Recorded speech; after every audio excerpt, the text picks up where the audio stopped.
Right, these are assets. Yeah. Yeah. Chicago Public Schools faced a historic financial challenge, and we continue to work diligently to protect critical investments in student learning. The proposed fiscal 2014 budget optimizes our available resources, empowers our principals and local school communities, and provides necessary investments that will benefit children, such as universal full-day kindergarten for the first time in Chicago's history. However, this is a budget which will be presented to you and which reflects many, many difficult choices. I was a teacher and a principal, and I do understand and recognize the frustration that our schools are facing today. The district's billion-dollar deficit is in part driven by a $40 million increase in pension payments due to a lack of pension reform in Springfield and an inequitable and insufficient school funding formula. It's a real crisis. I've been in communication with our principals regarding the district's financial situation, and earlier this month, I directed the Chief Administrative Officer to release $36 million in supplemental general state aid to schools earlier than we have done in the past. These dollars have normally been issued to schools in October or November of every year. With the early release of these dollars, principals have now the ability to offset some of the negative impacts that our financial challenges have presented to them. This also represents a permanent reform in our budget process. Additionally, in order to further minimize the impacts of our financial challenges on the classroom, we've made significant reductions to the administration and operations at central headquarters for the fourth consecutive year. On top of the $600 million reductions in 2011, this year's proposed budget includes an additional $111.6 million in reductions to the administration and operations of CPS. And this year's transition to student-based budgeting will provide more equitable funding to schools and classrooms citywide. Our proposed FY 2014 budget includes targeted resources for reducing truancy, re-engaging those students who we have failed in the past and who are no longer in our schools or who are not on track to graduate, and to provide resource centers for parents. It supports quality professional development for our teachers, principals, and support staff to meet the needs of our students. CPS cannot solve our budget challenges alone.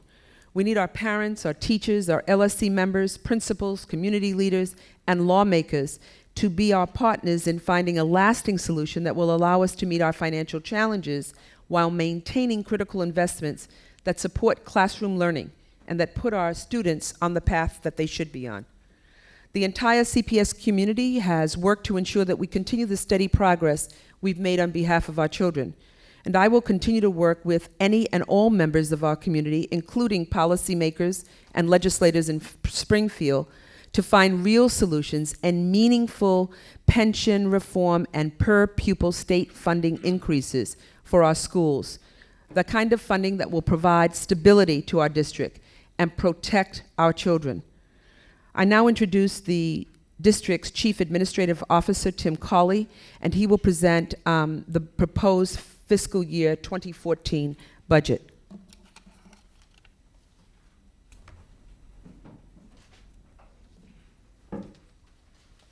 Thank you, Barbara.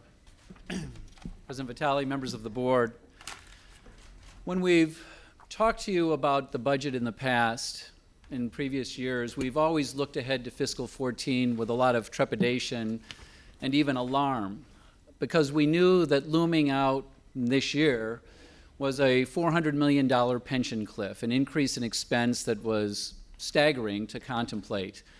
And we knew that it would be impossible for us to put together a budget with that increase in expense that was painless, that no district could possibly tolerate that. We were counting on Springfield to reform pensions to relieve some of the pain of that. And unfortunately, that has not happened yet. We have not received that relief, so that looming fiscal cliff is now upon us. And so the budget that we're going to present to you today reflects our efforts to try and manage that in a way that doesn't devastate our schools, but instead maintains the progress that we've just heard about. And one thing I'd like to say about this problem that we have, it's been looming for years, not just this year, but past years, which I'll show you, and it continues in the future. So we truly need a solution that is lasting and not temporary. So this overview provides kind of the way we're looking at this and how we're managing this process. It is a staggering challenge. And in the face of that, we've got to keep investing in our students. We've got to continue the momentum that we've got and make things better for every student in Chicago. So to do that, we have, frankly, changed the way we do just about everything. We're streamlining operations. We're looking for cuts that we can make away from the classroom. We're managing our debt differently. We're consolidating schools, as everybody well knows. Everything that we can do to focus our resources on our students. And with this year, for fiscal 14, we haven't been able to close the gap. We have not been able to bring revenue and expenses in line, so we're going to lean on reserves more than we ever have before to allow us to continue the work of the district. And even with that, even with an unprecedented use of fund balance, we have not been able to keep all the pain away from our schools. So the solution for this is very clear. We need help in the overall funding level from the state of Illinois, and we need pension reform. And this has to happen, or the future is even more grim.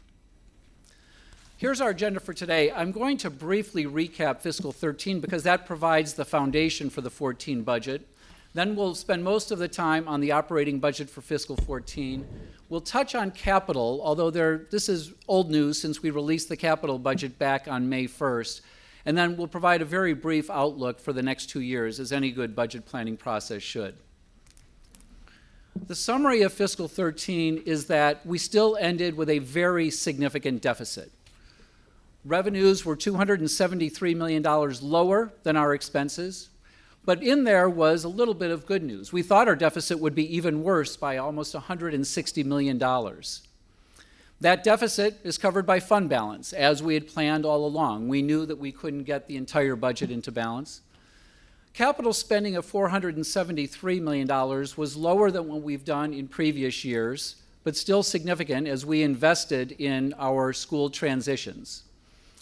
We're managing our debt better. This is a way that we're freeing up some of our resources for schools. Some of that is actually lowering our debt cost, and some of it is just, frankly, pushing it into the future, but that is helping us. And these various steps that we're taking did help fiscal 13 provide resources that are going to be very important to us in 14. Here are the specific operating results. I just want to orient you to this table. The first column is the budget that was approved. It was actually the amended budget that you approved in October. Then our projection for the full year on where we will end up, and then the difference of those two. I want to say something very important about the projection. This is far from final. We still have 6 more days left in this year from a revenue recognition standpoint. We recognize revenue up through July 30th. And as we saw last year, this is a very volatile period for revenue to come into the district. And it's driven by one big factor. When the county moved the property tax penalty date up to August 1st, it changed the way the revenues flew into the district. It actually has helped us. We've been very fortunate in this. But back when the penalty date was November, those revenues came in September or October and even November, and it all fell soundly in that fiscal year. Now with the revenue date earlier, the revenues are falling down or coming into us on either side of our revenue recognition date.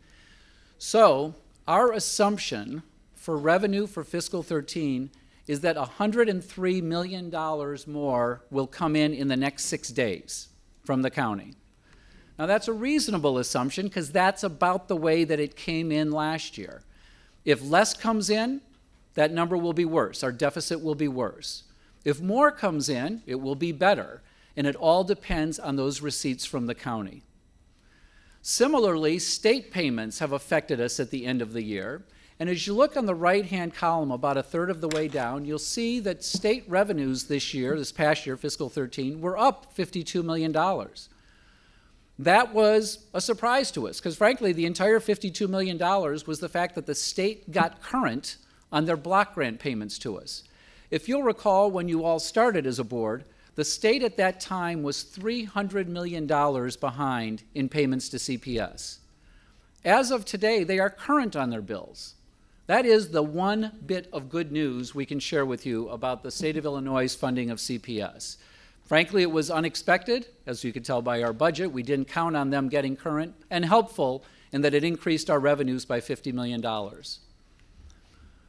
One more thing I'd like to point out here is that expenses were $103 million better than our budget. And that was a budget that already included $177 million in cuts in operations and administration and a lot of things as we've continued to change the way we do things. So not only did we hit that number, but we exceeded it by $103 million. And I'm really proud of the work of a number of our teams in the way that they're managing facilities, transportation, IT, food service, because those areas are all showing significantly higher productivity than we have in the past. Finally, on this slide, I'd like to point out at the bottom the use of reserves. So there seems to be some confusion about what a deficit is and whether or not using reserves actually leaves you with a deficit. We had some meetings with the media just prior to this. The deficit is the difference between revenue and expenses. If revenue is lower than expenses, you have a deficit. It's great that you have some savings to rely on to close that gap, but it is still a deficit. So this year we closed with a gap of $272 million, and you can see we used unrestricted reserves and some SGSA and tort reserves to close that gap. That's what we had planned to do for the year, and that is, in fact, what we did. Again, the good news being we used less of those reserves than we expected to, which left us some room for fiscal 14. Capital spending in fiscal 13 was lower than previous years by a couple $100 million, but still a pretty solid $400 million, a little over $400 million, and that reflects a lot of investment in our welcoming schools. Improvement in our infrastructure overall, which helps kids, creates learning environments that are positive, but also, as you know, we dedicated $155 million in capital to make the welcoming schools a better environment for students. As you can see, we can't keep spending this way. With our fiscal situation, we're going to lower capital spending in the future, and even with that, the line there is the debt service expense. That rises steadily until fiscal 15 or 16, even though we're starting to lower our capital. And we've got to keep that in check because money that goes to pay for debt service ultimately comes out of classrooms. This is a new analysis for you that we haven't shown in the past, and it's great news. This is how we're managing debt service. And just to orient you, the top line is what our regular debt service would be on the bonds that we have issued if we were not actively managing that. The next line, refinancing, is what you would expect, and the district has always done this. If there's an opportunity to refinance some of our debt at a lower interest rate, we do it, just like you do with a home mortgage if you have one. So those refinancings save us several $million.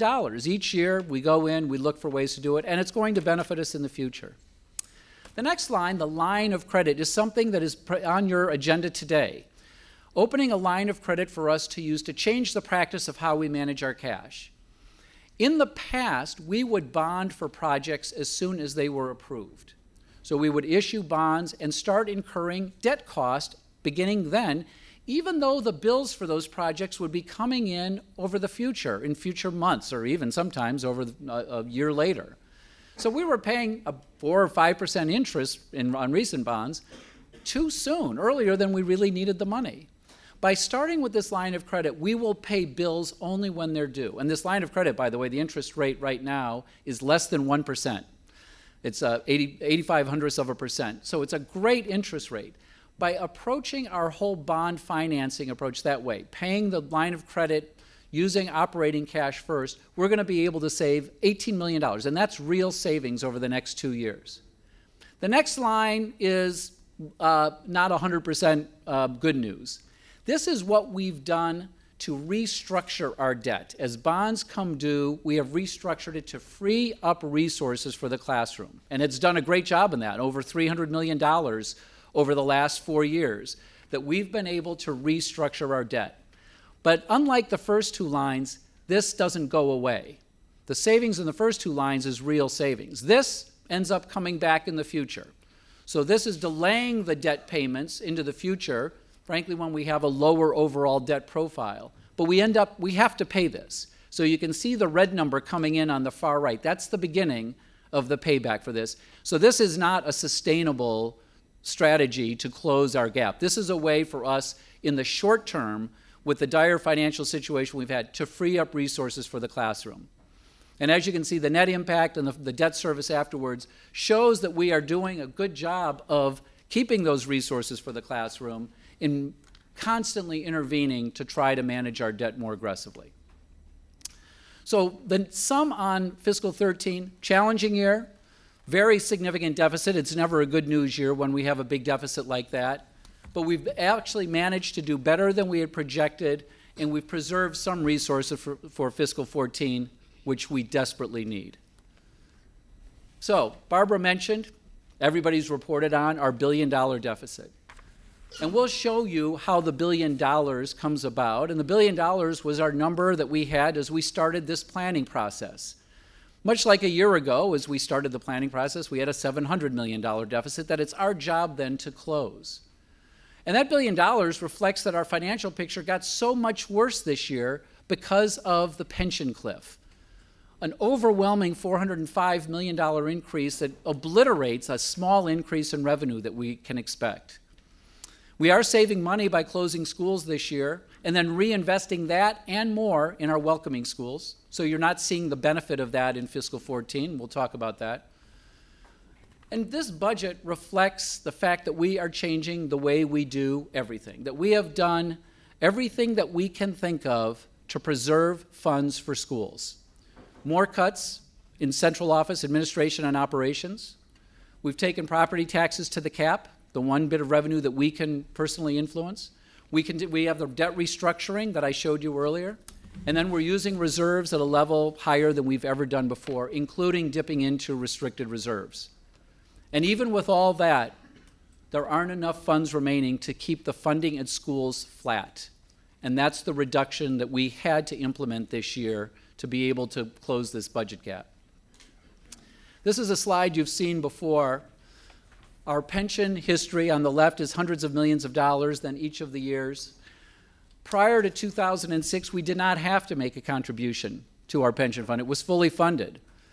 But then it started to fall a little behind. We made a modest contribution, and then the 2008 crash happened, and we lost more than a third of the value of the pension fund. At the same time, the state reduced their modest contribution to our pension from $75 million, that's the line at the bottom, $75 million to $10 million. And we got relief in 2011, 12, and 13 to reduce our burden, because it would have kept going up from 329 on its way up to the 600 million we face this year. But the state intervened and said, we're going to hold you flat at $200 million a year. They said, we're going to give you relief. Now that just increased the unfunded liability, but we're going to hold you there, and we have confidence that by the time we come out of session in May of 2013, we'll have an answer to this problem. So we're going to artificially suppress it, and we'll solve the problem for you before you get to 2014. That didn't happen. And that's the increase that we have here, going from $208 million in fiscal 13, the year just completed, to a required pension contribution of $613 million, a $405 million increase. By the way, just coincidentally, you'll see later, we have 405,000 students projected for CPS this year. So the math is very easy. We're spending $1,000 per pupil just to cover the increase in our pension in fiscal 14. Imagine what our schools could do with an extra $1,000 per pupil. This slide details how the state of Illinois, in addition to sticking us with a pension problem, also underfunds education compared to other states. We're 48th in the country as a percent of total education funding that comes from the state. This is the third year in a row we've fallen behind the state's statutory minimum for funding on a per pupil basis. We're now 9% below that. Other large districts, New York, LA, Philadelphia, even Milwaukee, all $2,000, $3,000 higher than what the state's providing for schools in Illinois. That's what they're receiving from their state. Baltimore, by the way, that increase is $10,000. They get $10,000 per pupil. Our own Illinois Education Funding Advisory Board, an independent body, has said, you know what adequate funding would be in Illinois? $8,672 per pupil. We're 36% below that. And in addition to the low funding, no other district in Illinois and no other major urban district in America carries the kind of pension burden that we carry, where we are on the hook for all but that $10 million that the state contributes, including unfunded liability. Nobody has that kind of burden. So we have low funding and outrageous expenses.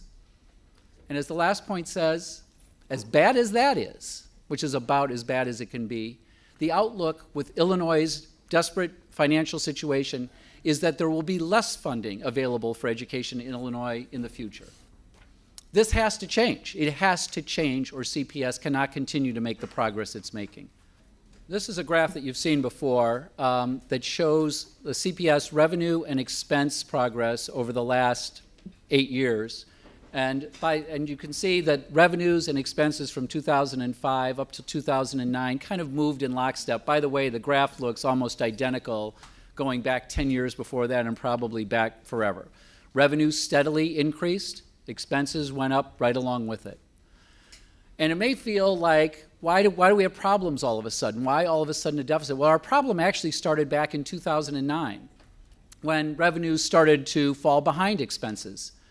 And as you can see from this graph, what intervened in 2010 and 11 was about $500 million in federal stimulus money that came directly to CPS, and another $500 million that was our share of what went to the state. So about $1 billion bailed us out in 2010 and 11.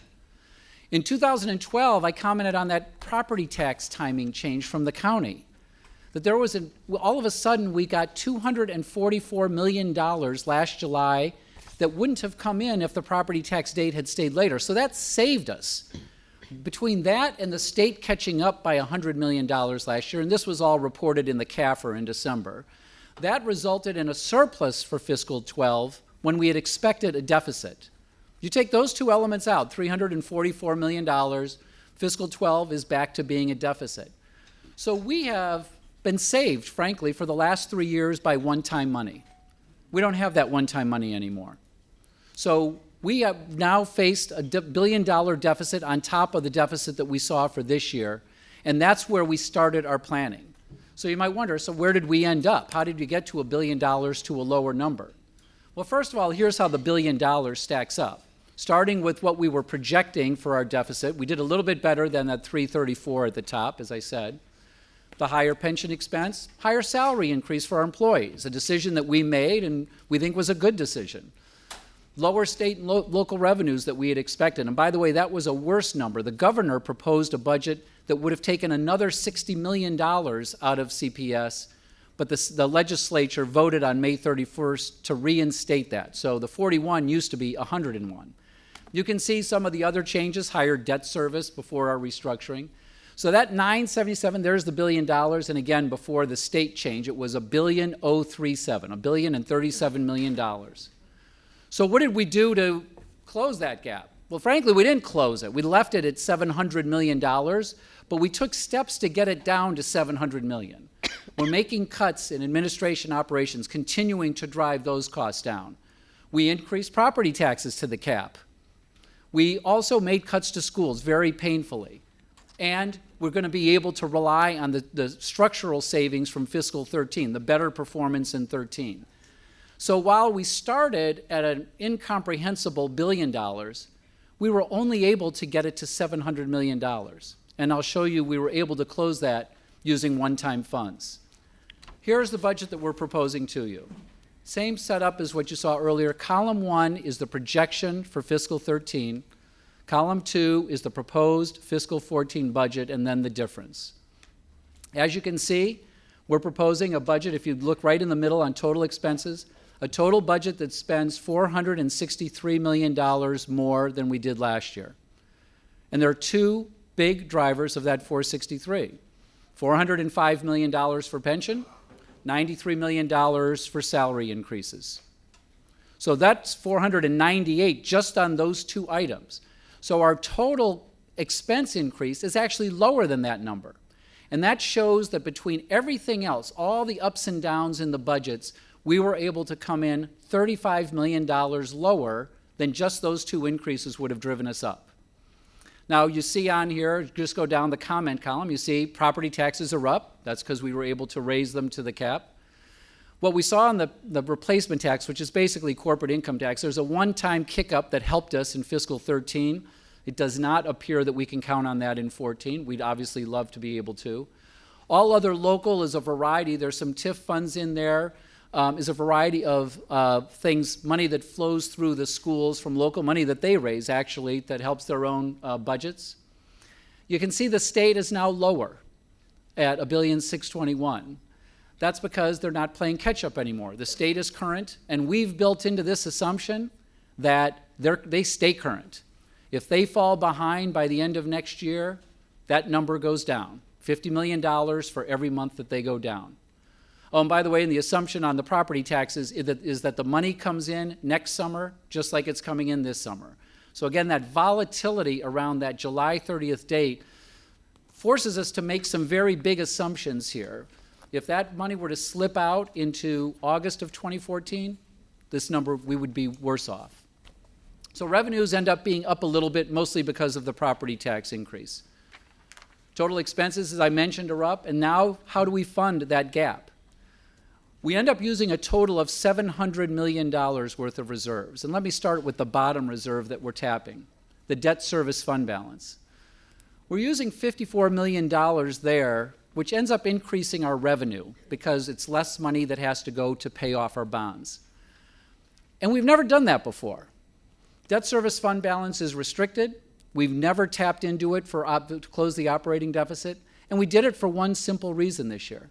If we hadn't, the cut we would have had to make at schools would almost double. From the number we did reduce, to, it would have had to go down another $54 million because there would be nowhere else to get that money. So that's something we felt was the right thing to do. I should inform you, I just was informed that Moody's downgraded us this morning.